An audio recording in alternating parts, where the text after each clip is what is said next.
আর যেতে হবে না কক্সবাজার বা নামি দামি কোনো বড় রেস্টুরেন্টে। এখন থেকে বাসায় বানিয়ে নিতে পারবেন স্কুইডের রেসিপিটি। আমি দেখে নিয়েছি খুব সহজে। সেজন্য আমি একটি স্কুইড নিয়েছি। এবার স্কুইডটাকে ভালোভাবে পরিষ্কার করে নেব। এটা সবাই জানে যে কীভাবে পরিষ্কার করতে হয়। তারপরে দেখে নেন কীভাবে পরিষ্কার করছি আমি আর কি।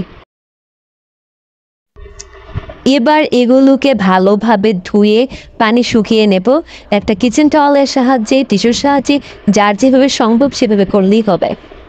এবার হাফ চামচ লবণ আর কালো গোলমরিচ দিয়ে ভালোভাবে স্কুইডটাকে মেখে নেব। এবার একটা সস তৈরি করে নেব। এখানে কিছু বাটার নিয়েছি 2 টেবিল চামচ পরিমাণ, 1 টেবিল চামচ মাস্টার্ড সস, আর নিয়েছি গ্লুকোজ, আর নিয়ে নিচ্ছি হচ্ছে গার্লিক কুচি। এবার সবগুলোকে ভালোভাবে মিশিয়ে নেব।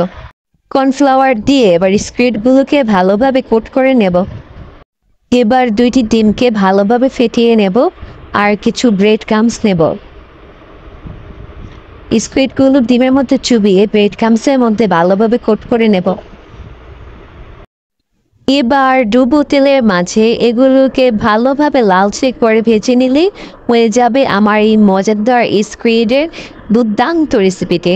ধন্যবাদ এতক্ষণ সাথে থাকার জন্য।